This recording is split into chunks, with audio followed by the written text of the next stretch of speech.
Hi there. Before we begin, I want to thank you for taking the time to be here. If you've ever felt the sting of rejection, if you've ever questioned your worth, or wondered if you're truly lovable, you're not alone. Today's story is a deeply personal journey.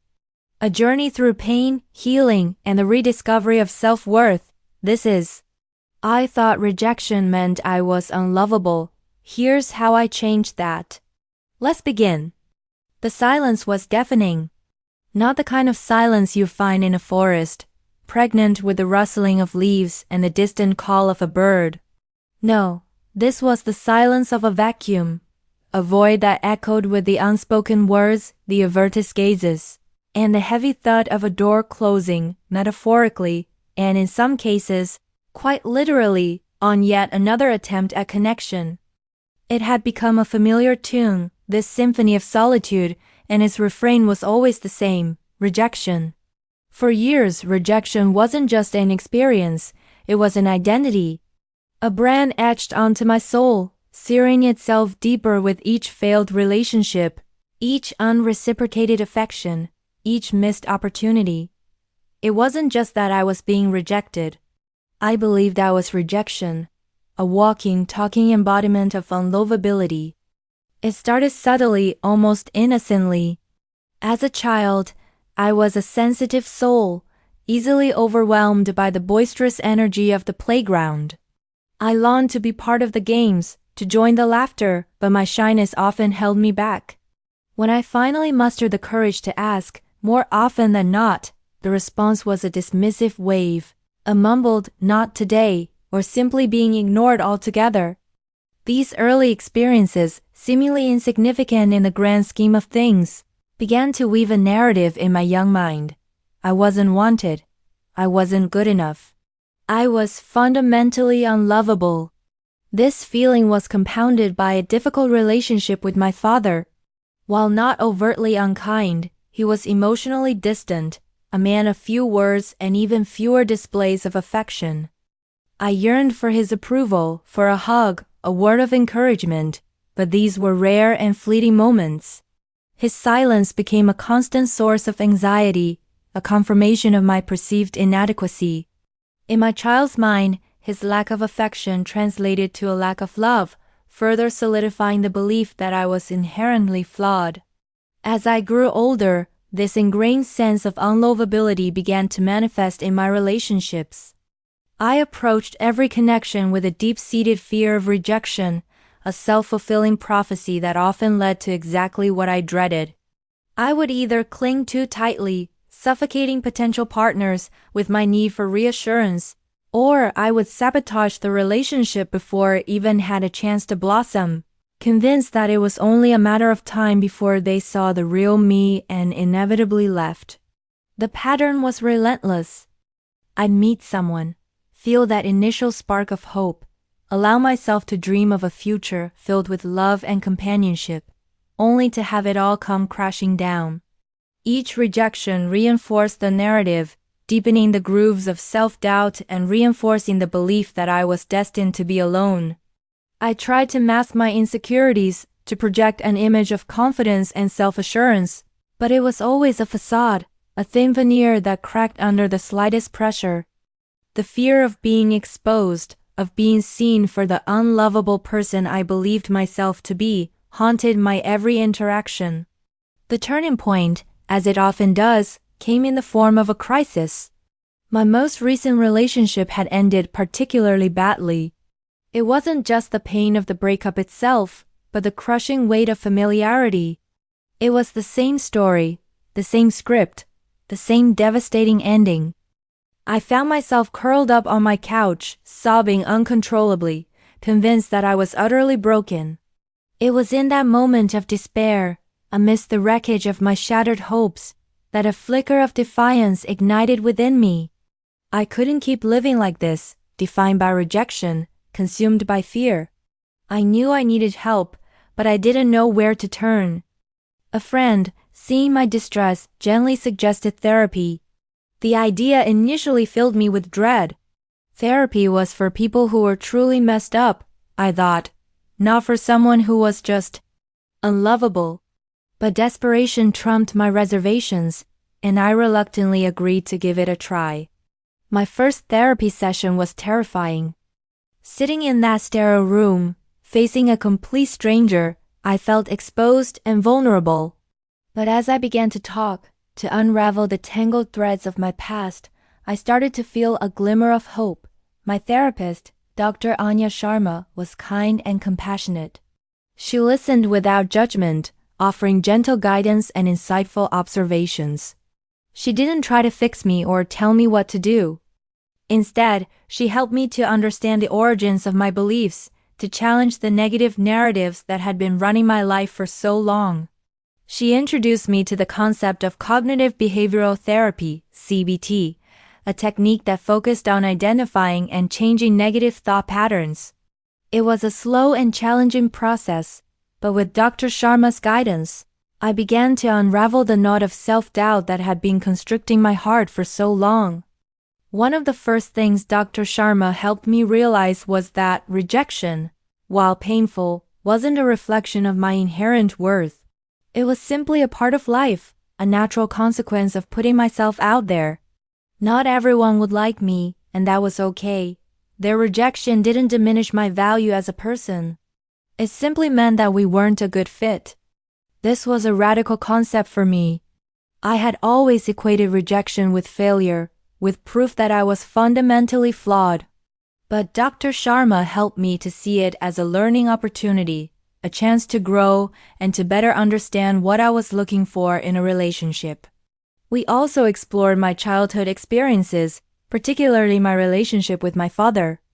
Dr. Sharma helped me to understand that his emotional distance wasn't a reflection of my worth, but rather a product of his own upbringing and personality. He wasn't incapable of love, but he had difficulty expressing it. This realization didn't magically erase the pain of my childhood, but it did help me to reframe my understanding of it. I began to see my father not as a source of rejection, but as a flawed human being who was doing the best he could. As I continued with therapy, I began to incorporate mindfulness practices into my daily routine. Mindfulness, the practice of paying attention to the present moment without judgment, helped me to become more aware of my thoughts and feelings. It allowed me to observe my negative thought patterns without getting swept away by them. When the familiar feelings of self-doubt and fear of rejection arose, I could acknowledge them, observe them, and then gently release them. I started practicing meditation, even just for a few minutes each day. It wasn't always easy. My mind would often wander, and I would find myself getting caught up in anxious thoughts. But with practice, I learned to gently guide my attention back to the present moment, to the sensation of my breath, to the sounds around me. I also began to focus on self-compassion.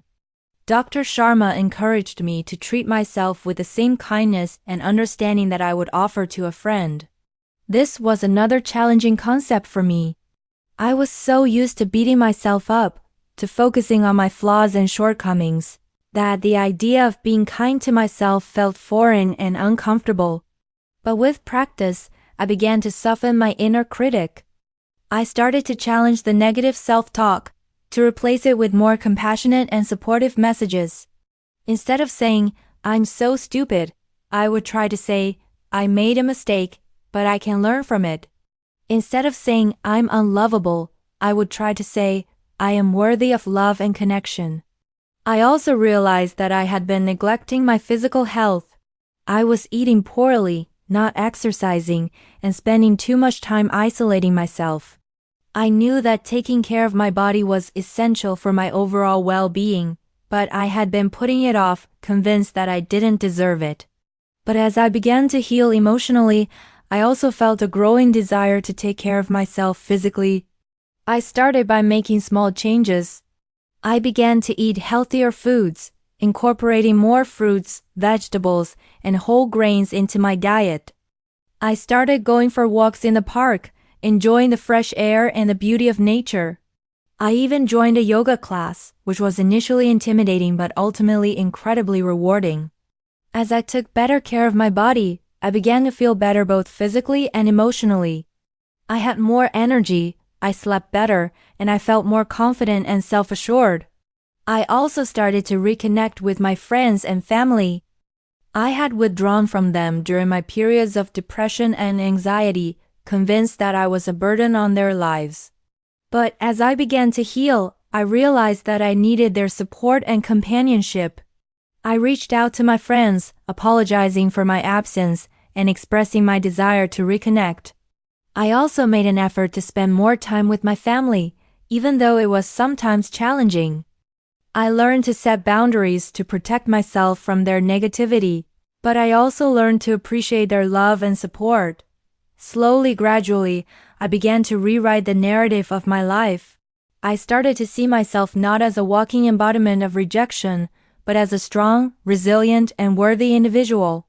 I learned that rejection wasn't a reflection of my inherent worth, but simply a part of life. I learned to challenge my negative thought patterns, to practice self-compassion, and to take care of my physical and emotional health. I also learned the importance of connection, of reaching out to others for support and companionship. It wasn't a linear process. There were setbacks and challenges along the way. There were days when I felt overwhelmed by self-doubt and fear, days when I wanted to give up. But I persevered, drawing strength from my therapist, my friends, and my own inner resilience. And slowly, gradually, I began to heal. One day I met someone new. His name was David. He was kind, funny, and intelligent. He listened to me with genuine interest, and he made me feel seen and valued. But this time it was different. I didn't cling to him desperately, fearing that he would leave. I didn't sabotage the relationship, convinced that I was unworthy of his love. I approached the relationship with openness, honesty, and a healthy dose of self-assurance. I was still vulnerable, of course. I still had moments of self-doubt and fear, but I knew that I was worthy of love, and I wasn't afraid to put myself out there. And to my surprise, David loved me back. He loved me for who I was, flaws and all. He saw my vulnerability, my insecurities, but he didn't judge me. He embraced me, supported me, and helped me to grow. Our relationship wasn't perfect. We had our challenges, our disagreements, our moments of doubt. But we worked through them together, with honesty, communication, and a deep commitment to each other. And as our relationship deepened, I began to realize that I wasn't unlovable after all. I had simply been looking for love in the wrong places, in the wrong ways. I had been seeking validation from others instead of cultivating it within myself. I had been defined by my fear of rejection instead of embracing my own worth. The journey wasn't easy.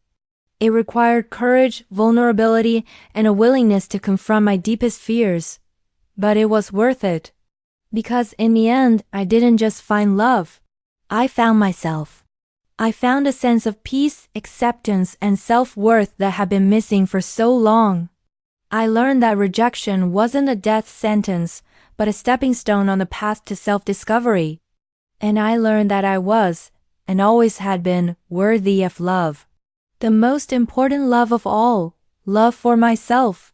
And that love, that unwavering acceptance of my own inherent worth, became the foundation for all the other loves in my life. Thank you so much for listening.